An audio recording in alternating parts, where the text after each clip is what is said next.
মানিকগঞ্জের পদ্মা যমুনা নৌরুটে পণ্যবাহী নৌযান থেকে চ্যানেল চার্জের অতিরিক্ত অর্থ আদায়ের অভিযোগ উঠেছে ঠিকাদারের বিরুদ্ধে। এছাড়া সীমানার বাইরে নৌযান থেকেও চার্জ নিচ্ছে তারা, অভিযোগ চালকদের। মামলার ভয় দেখিয়ে নৌফাঁড়ির পুলিশও নৌযান থেকে চাঁদাবাজি করে বলছেন তারা। এ বিষয়ে লিখিত অভিযোগের পরেও কোনো ব্যবস্থা না নেয় পণ্যবাহী নৌযান চলাচল বন্ধের হুমকি শ্রমিকদের। বান্ডেল থাকলে প্রতি সেনমানিতে টাকা বাঁচবে। বিকাশ সেনমানি বান্ডেল কিনে জিতুন প্রতি লেনদেনে।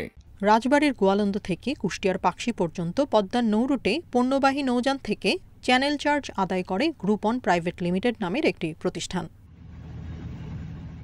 চালকদের অভিযোগ, নির্দিষ্ট সীমানার বাইরে গিয়েও নৌ শ্রমিকদের কাছ থেকে অর্থ আদায় করে ঠিকাদারের লোকজন। চাঁদা দিতে অস্বীকৃতি জানালে করা হয় মারধর।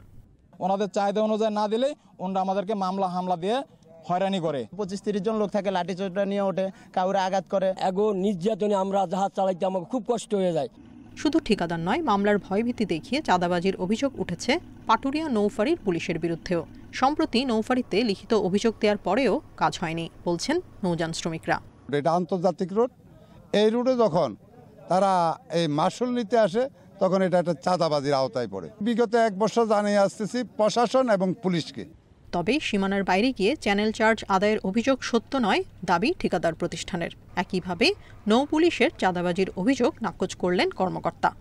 যে চার্জটা ওইটা নেওয়ার চেষ্টা করতেছি ভাই, এটা সম্পূর্ণ ভিত্তিহীন। আর প্রশাসন থাকে BWT এর সবসময় কোস্টগার্ড তারা সবসময় থাকে। কোথাও যদি এই ধরনের থাকে আপনারা আমাদের ঊর্ধ্বতন কর্তৃপক্ষ জানাতে পারেন, আমরা সর্বোচ্চ আইনগত ব্যবস্থা বা আমাদের তো বিভাগীয় ব্যবস্থা আছে, বিভাগীয় ব্যবস্থা নেওয়া হবে। অভিযোগের বিষয়ে নৌ ও থানা পুলিশকে তদন্ত করে ব্যবস্থা নিতে বলা হয়েছে, জানালেন ইউএনও। এই বিষয়ে পুলিশ, নৌ পুলিশ এবং থানা পুলিশ দুইজনকে আমরা ব্যবস্থা নিতে বলেছি।